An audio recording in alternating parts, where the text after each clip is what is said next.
जय हिंद दोस्तों, मेरा नाम है अनिरुद्ध और मैं आप सभी का वेलकम करता हूं करियर विल आईएएस पर। दोस्तों, इंडिपेंडेंस के बाद से आज की डेट में भारत के द्वारा अपने टाइम इंफ्रास्ट्रक्चर में जो सबसे बड़ा अपग्रेड और जो सबसे बड़ा ट्रांसफॉर्मेशन है उसको अब हमने फाइनली अचीव कर लिया है। बिकॉज अब दोस्तों अपने इंडियन स्टैंडर्ड टाइम IST को और ज़्यादा सिक्योर और ज़्यादा प्रिसाइज करने के लिए इंडियन गवर्नमेंट ने फाइनली जो वेस्टर्न टेक्नोलॉजी है उसको डंप करते हुए अपनी वाइट रैबिट टेक्नोलॉजी को अब फाइनली एंड ऑफिशियली डिप्लॉय कर दिया है। आप लोग यहाँ पे देख सकते हैं खबर दोस्तों, कल रात को ही सामने आई है। India rolls out white rabbit technology to secure the Indian standard time network. यहाँ पे भी देख पाएंगे ये हमारे यूनियन मिनिस्टर हैं मिस्टर प्रहलाद जोशी, जो कि इस चीज़ की इनॉग्रेशन पे बेंगलुरु की एक लेबोरेटरी में गए थे और वहीं पर ये वाइट रैबिट टेक्नोलॉजी को हमने फाइनली अनवेल किया है, जिससे कि सबसे पहले तो हम लोग हमारी डिपेंडेंस फॉरेन टेक्नोलॉजी के ऊपर ख़त्म कर रहे हैं। यानी कि अब जो हमारा समय है वो सोवरन टेक्नोलॉजी के ऊपर डिपेंड करेगा। एंड सबसे इंटरेस्टिंग बात ये वाली जो अब हमने टेक्नोलॉजी को इंट्रोड्यूस किया है, ये असल में जो GPS से आने वाला टाइम होता है जिसका प्रिसीजन अराउंड 10 नैनो सेकेंड्स के आसपास का होता है, वाइट रैबिट टेक्नोलॉजी का जो प्रिसीजन है this is better than 1 nano second. मतलब कि ये GPS से भी कई ज़्यादा गुना आपको मच बेटर प्रिसीजन इसमें देखने को मिलता है। बात करेंगे इस पूरी टेक्नोलॉजी के बारे में, क्या एग्जैक्टली यहाँ पे हुआ है, व्हाट इज़ द रीज़न कि हमने इस तरह की टेक्नोलॉजी को यहाँ पे बनाया, क्या एग्जैक्टली ये वाइट रैबिट टेक्नोलॉजी है, क्या इसके मायने हैं, सब चीज़ों के बारे में चर्चा करी जाएगी। आइए शुरू करते हैं दोस्तों मेरे साथ। मेरा नाम है अनिरुद्ध। यदि आप लोग हमें फॉलो करना चाहते हैं तो दिए गए टेलीग्राम चैनल के माध्यम से ऐसा कर सकते हैं। All right, directly coming to the news, क्या देखने मिला है दोस्तों। सबसे पहले तो मैं आपको स्टार्टिंग में ही बता दूं, ये कोई सिंपल सा टाइम सिंक्रोनाइजेशन की प्रोजेक्ट या फिर उसकी कोई एक्सरसाइज नहीं है। रियलिटी में ये इंडिया की national cyber financial security and digital sovereignty के लिए एक बहुत ही बड़ा प्रोजेक्ट है, जो कि फाइनली अब पूरा होकर के डिप्लॉय कर दिया गया है। बिकॉज इसके माध्यम से हम लोग हमारी डिपेंडेंस को फॉरेन सिस्टम्स के ऊपर एसेंशियली खत्म कर रहे हैं। क्या हुआ है, गवर्नमेंट ऑफ इंडिया के द्वारा white rabbit technology based Indian standard time dissemination demonstration network को कमीशन कर लिया गया है, विच इज़ हमारे इंडिया के टाइम इंफ्रास्ट्रक्चर का सबसे बड़ा अपग्रेड जो कि हमने इंडिपेंडेंस के बाद से विटनेस किया है। क्या है ये, व्हाट इज़ दिस टेक्नोलॉजी, सब कुछ आपको बताऊंगा, लेकिन थोड़ा बैकग्राउंड बता दूं कि इसकी ज़रूरत आखिरकार हमें क्यों पड़ी। देखिए, दुनिया भर में अधिकतर कंट्रीज़ इंक्लूडिंग हमारा प्यारा भारत, ये दोस्तों हिस्टोरिकली हम फॉरेन सैटेलाइट सिस्टम्स के ही ऊपर निर्भर करते हैं एक्यूरेट टाइमिंग के लिए। और ये जो फॉरेन सैटेलाइट सिस्टम्स हैं ये वही वाले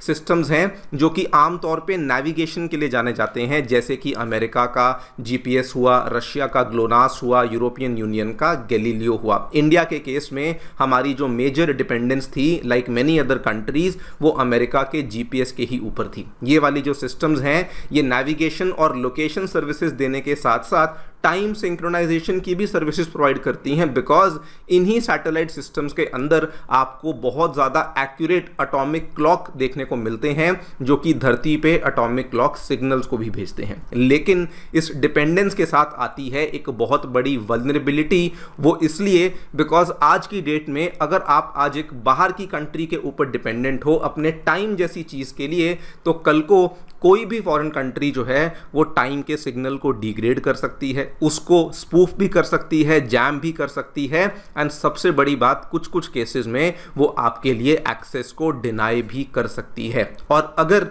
टाइम जैसी चीज़ जो कि इतनी क्रूशियल है, अगर वहाँ पर कुछ भी हमें प्रॉब्लम देखने को मिलती है, स्पेसिफिकली जो टाइम सेंसिटिव सेक्टर्स होते हैं जैसे कि बैंकिंग, जहाँ पे हर एक सेकंड मिली सेकंड भी इंपॉर्टेंट होता है, स्पेसिफिकली सेक्टर्स लाइक टेलीकॉम हुआ, स्टॉक मार्केट्स हुआ, मिलिट्री नेटवर्क्स हुए, हमारी पावर ग्रिड्स वाले नेटवर्क्स हुए, वहाँ पर ये बहुत बड़ी प्रॉब्लम क्रिएट कर सकता है। एंड एसेंशियली देखा जाए तो किसी भी कंट्री की जो ऑटोनॉमी है इंडिपेंडेंटली काम करने की जो क्षमता है वो यहाँ पे खतरे में आ सकती है। इसी चीज़ को देखते हुए इंडिया के द्वारा इसका सोल्यूशन दोस्तों निकाला गया।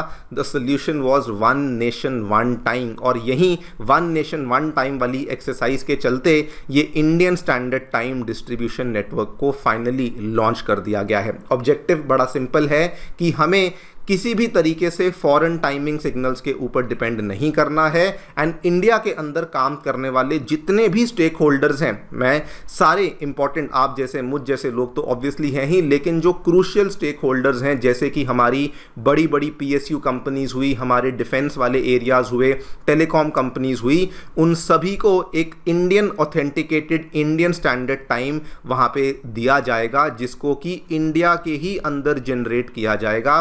बाहर से हमारी डिपेंडेंस जो है वो खत्म हो जाएगी। यहीं पे एंट्री होती है व्हाइट रैबिट टेक्नोलॉजी की। एग्जैक्टली ये टेक्नोलॉजी क्या है? सबसे पहले तो ये कोई एआई बेस्ड टेक्नोलॉजी या फिर ये कोई एआई सिस्टम बिल्कुल भी नहीं है। आपको दोस्तों याद करवा दूं, ये स्विट्जरलैंड में लोकेटेड जो हमारा पार्टिकल एक्सेलरेटर है, जिसको हम लोग लार्ज हेड्रॉन कोलाइडर के नाम से भी जानते हैं, सर्न का जो इंस्टीट्यूट है, वहीं पे इस टेक्नोलॉजी को इन्वेंट किया गया था। इंडिया ने इस टेक्नोलॉजी को इन्वेंट नहीं किया, लेकिन सर्न ने इसको इन्वेंट किया था, एंड वो लोग इस्तेमाल करते थे अपने बड़े बड़े एक्सपेरिमेंट्स, जैसे कि लार्ज हैड्रॉन कोलाइडर हुआ, पार्टिकल डिटेक्टर हुआ, इन सब एक्सपेरिमेंट्स के लिए इस्तेमाल किया गया था। लेकिन बेस्ट चीज़ क्या थी कि जब सर्न ने इस टेक्नोलॉजी को बनाया तो उन्होंने इस टेक्नोलॉजी को ओपनली रिलीज कर दिया था एज एन ओपन टेक्नोलॉजी। इसका हार्डवेयर, इसका सॉफ्टवेयर, इवन इसका जो प्रोटोकॉल है वो ओपनली दुनिया भर की कंपनीज और गवर्नमेंट्स के लिए रिलीज कर दिया था, और उन्होंने कहा था कि अगर आपको इसमें चेंज करके अपने लिए इसको इस्तेमाल करना है तो आप इसको खुलेआम कर सकते हो, कोई रॉयल्टी कुछ आपको देने की ज़रूरत नहीं,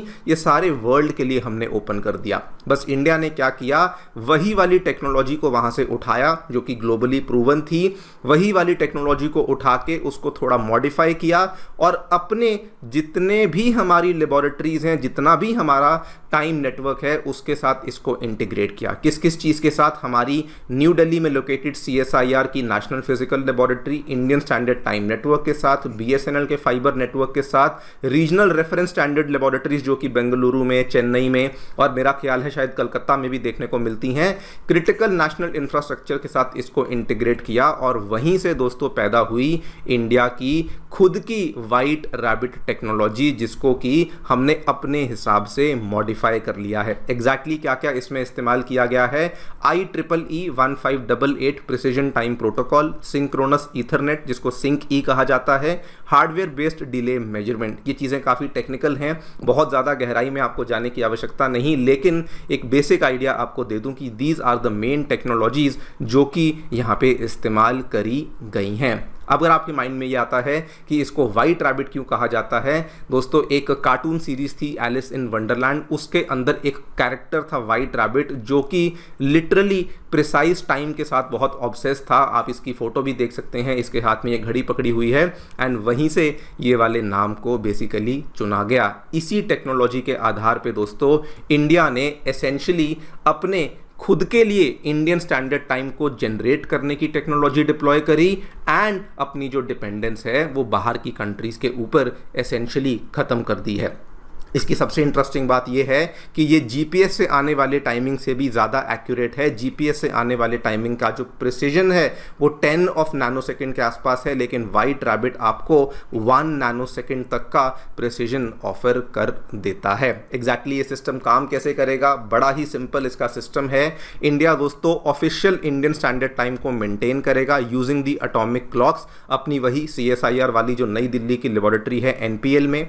वहाँ से जो IST है इसको सिक्योरली ट्रांसफर किया जाएगा, डिस्ट्रीब्यूट किया जाएगा। इसीलिए आपने देखा भी होगा कि ये डिसेमिनेशन और डिस्ट्रीब्यूशन का नेटवर्क है using the white rabbit fibre network, and वहीं से ये वाली जो हमारी रीजनल रेफरेंस स्टैंडर्ड लेबोरेटरीज हैं चेन्नई में, बेंगलुरु में, ये उसी वाले टाइम को उसी फाइबर नेटवर्क के थ्रू रिसीव करने वाली हैं। अब इसका फ़ायदे क्या हैं? नंबर 1 फ़ायदा ऑब्वियसली कि हमें फॉरेन सैटेलाइट टाइमिंग के ऊपर अब रिलाई नहीं करना पड़ेगा। लेकिन सबसे बड़ा फ़ायदा ये है कि हमारे जितने भी क्रूशियल सेक्टर्स हैं, बैंक हुए, टेलीकॉम ऑपरेटर्स हुए, स्टॉक मार्केट्स हुई, स्टॉक एक्सचेंजेस हुई, गवर्नमेंट की एजेंसीज जो कि बहुत ही क्रूशियल चीज़ों पे काम करती हैं, पावर ग्रिड्स हुए, डिफेंस इंस्टॉलेशंस हुई, ये सभी की सभी चीज़ें जो हैं वो डायरेक्टली इंडिया के खुद के ऑफिशियल टाइम सोर्स के साथ आगे बढ़ करके सिंक्रोनाइज कर सकती हैं और बाहर के टाइम पे हमें डिपेंडेंट नहीं रहना पड़ेगा। I think it is a very very welcome development जो कि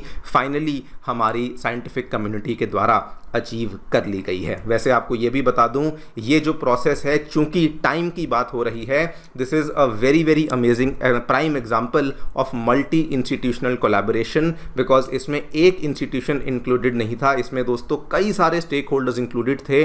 department of consumer affairs, CSIR की लेबोरेटरी, इसरो हुआ, BSNL, सेबी हुआ, नेशनल स्टॉक एक्सचेंज हुआ, रीजनल रेफरेंस स्टैंडर्ड लेबोरेटरीज भी हुई।